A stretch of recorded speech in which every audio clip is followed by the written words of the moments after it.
একটা ডিমের মধ্যে বেসন দিয়ে একবার এই রেসিপিটা আপনারা ট্রাই করতে পারেন। সন্ধ্যাবেলায় হালকা কিছু খেতে মন চাইলে এই রেসিপিটা আপনারা অবশ্যই বানিয়ে ফেলতে পারেন। এটি বানানো যেমন সহজ, খেতে কিন্তু ঠিক তেমনই সুস্বাদু হয়। আর এটি কিন্তু খুব চটজলদি তৈরিও হয়ে যায়। তো চলুন দেখে নেওয়া যাক আজকে আমার এই রেসিপিটি। তো ভিডিওটা শুরু থেকে শেষ পর্যন্ত দেখার জন্য আপনাদের কাছে আমার অনুরোধ রইল। সবার প্রথমে আমি এখানে নিয়ে নিয়েছি একটা মিক্সিং বোল।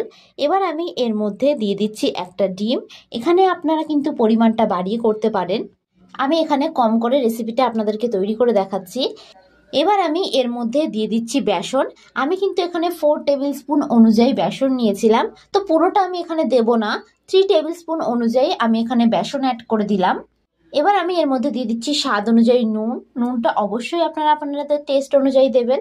ও দিয়ে দিচ্ছি সামান্য একটু লঙ্কার গুঁড়ো। এবার একটা চামচের সাহায্যে আমি এগুলোকে খুব ভালোভাবে একটু মিশিয়ে নেব।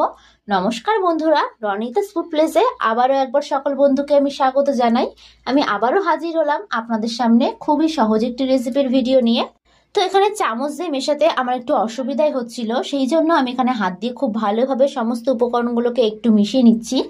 এইভাবে কিন্তু সমস্ত উপকরণগুলোকে খুব ভালোভাবে একটু মিশিয়ে নিতে হবে। এইরকম ভাবে কিন্তু আমি মিশিয়ে নিলাম। এবার আমি এর মধ্যে দিয়ে দেব কুচনো পেঁয়াজ। এখানে আমি একটা মিডিয়াম সাইজের পেঁয়াজকে ছোট করে কুচি করে কেটে নিয়েছি। এবার আমি এর মধ্যে দিয়ে দিচ্ছি ঝালের জন্য কাঁচা লঙ্কা কুচি। ঝালটা অবশ্যই এখানে আপনারা যে যতটা খেতে পছন্দ করবেন সেই অনুযায়ী দেবেন। ও দিয়ে দিচ্ছি একটা সেদ্ধ আলু। এখানে আমি একটা সেদ্ধ আলুকে হাত দিয়ে খুব ভালোভাবে একটু মেখে নিয়েছিলাম। এবার এই সমস্ত উপকরণগুলোকে কিন্তু খুব ভালোভাবে আমি একটু মেখে নেব। ভিডিওটা ভালো লাগলে অবশ্যই একটা লাইক করে দেবেন। আর যারা যারা আমার চ্যানেলের নতুন বন্ধু তারা অবশ্যই আমার চ্যানেলটি সাবস্ক্রাইব করে দেবেন। আমার ভিডিওর আপডেট সবার আগে পেতে পাশে থাকা বেল আইকনটা ক্লিক করতে ভুলবেন না। আর যারা যারা ফেসবুক থেকে দেখছেন তারা রনিতাস ফুড প্লেস পেজটিকে ফলো করে দেবেন। তো এইভাবে খুব ভালোভাবে কিন্তু আমি একটু মেখে নিয়েছি। এবার আমি এর মধ্যে দিয়ে দেব হাফ টিস্পুন গরম মশলার গুঁড়ো ও দিয়ে দিচ্ছি হলুদ গুঁড়ো। এখানে আমি হলুদ গুঁড়োটা আগে দিতে ভুলে গেছি, তাই এখন দিয়ে দিলাম। এবার এটাকে আবারও খুব ভালোভাবে আমি মেখে নেব। ভিডিওটা কেমন লাগলো অবশ্যই কিন্তু আমাকে কমেন্ট বক্সে জানাতে ভুলবেন না। আর সন্ধ্যাবেলায় হঠাৎ করে কিছু খেতে মন চাইলে এই রেসিপিটি আপনারা অবশ্যই একবার বানিয়ে দেখতে পারেন। দেখবেন একবার তৈরি করলে কিন্তু বারবার রিকোয়েস্ট আসবে আপনার কাছে এই রেসিপিটা তৈরি করার জন্য। এইভাবে কিন্তু আমি খুব ভালোভাবে সমস্ত উপকরণগুলোকে মেখে নিয়েছি।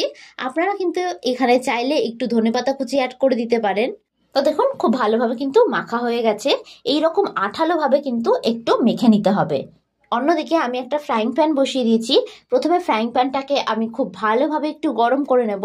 ফ্রাইং প্যানটা যখন খুব ভালোভাবে গরম হয়ে যাবে তখন আমি এর মধ্যে দিয়ে দেব বেশ খানিকটা পরিমাণে সাদা তেল। তো গ্যাসের ফ্লেমটাকে হাই রেখে তেলটাকে আমি খুব ভালো করে গরম করে নেব। তো তেলটা খুব ভালোভাবে গরম হয়ে গেছে। এবার আমি হাত দিয়ে ঠিক এইরকম ভাবে চ্যাপটা করে একে একে এগুলোকে তেলে দিয়ে দেব।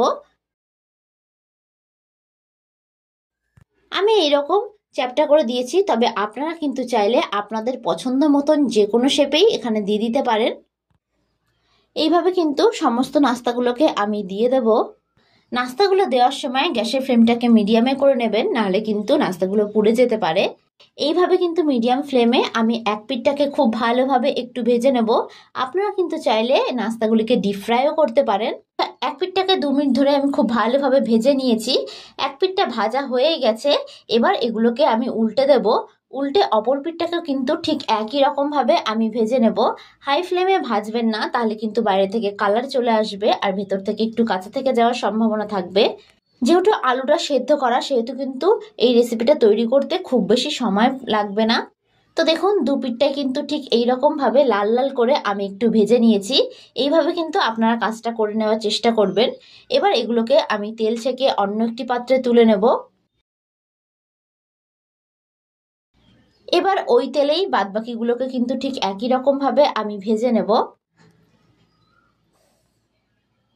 তো ভিডিওটা ভালো লেগে থাকলে অবশ্যই একটা লাইক করে দেবেন। আর যারা যারা আমার চ্যানেলের নতুন বন্ধু তারা অবশ্যই আমার চ্যানেলটি সাবস্ক্রাইব করে দেবেন। আমার ভিডিওর আপডেট সবার আগে পেতে পাশে থাকা বেল আইকনটা ক্লিক করতে ভুলবেন না। আর যারা যারা ফেসবুক থেকে দেখছেন তারা রনিতাস ফুড প্লেস পেজটিকে ফলো করে দেবেন।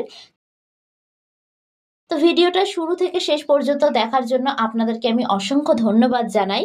তো দেখুন এগুলিও ভাজা হয়ে গেছে। তো এগুলোকেও আমি অন্য একটি পাত্রে তুলে নেব। তো দেখেই নিলেন খুব সুন্দরভাবে কিন্তু তৈরি হয়ে গেছে আমাদের মজার নাস্তার এই রেসিপিটি। আপনারা এটা সন্ধ্যাবেলায় অনায়াসে বাড়িতে তৈরি করে ফেলতে পারবেন। তো রেসিপিটা কতটা সহজ সেটা কিন্তু আপনারা দেখেই নিলেন। তো আপনাদের কাছে রিকোয়েস্ট থাকলো এই রেসিপিটা একবার তৈরি করার জন্য। আর এই রেসিপিটা একবার খেলে কিন্তু বারবার মন চাইবে খেতে। তো আজকের মতন আমি বিদায় জানালাম। আবারও হাজির হব আপনাদের সামনে নতুন একটি রেসিপির ভিডিও নিয়ে। তো আশা করি আপনারা সকলে ভালো থাকবেন, সুস্থ থাকবেন। ধন্যবাদ।